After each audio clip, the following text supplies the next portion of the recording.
À l'heure des premiers rayons de soleil, les 18 cavaliers de la caravane du Penthièvre démontent le bivouac et préparent les animaux au départ. 6 jours et 5 nuits pour parcourir les 125 km de chemins creux et de vallées pour rejoindre le haras de Lamballe.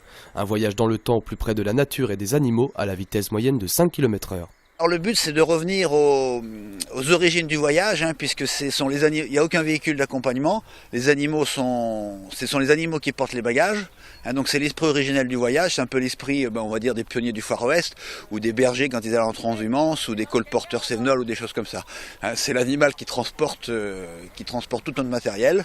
On est vraiment à côté de nos animaux, donc il y a un lien qui se crée avec les animaux et le randonneur a besoin d'avoir une relation forte avec son animal puisqu'on a besoin de lui faire totalement confiance.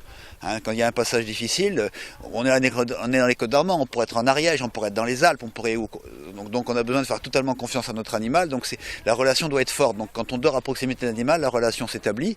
11 chevaux de selle, 3 chevaux de bas pour porter les bagages, 4 ânes, une mule et un poney Shetland, les équidés sont parés pour parcourir les 25 km de cette étape qui sépare Plérin des Cahots du Gouët à Saint-Julien. Une randonnée où l'on se doit de ménager sa monture. Les premiers jours sont les plus durs parce que les chevaux sont comme nous, ils ne sont pas nécessairement toujours très entraînés à ce genre d'exercice. Même si on va très doucement, parce que hier on a galopé un petit peu sur la plage quand on est arrivé, mais juste en fin de promenade.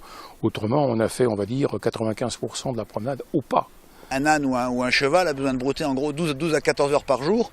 Donc on ne peut pas non plus faire des étapes trop longues. Donc 12 à 14 jours de broutage, 8 heures de sommeil. Et si on fait des étapes de 12 heures, l'animal ne peut plus ni se reposer ni se nourrir convenablement.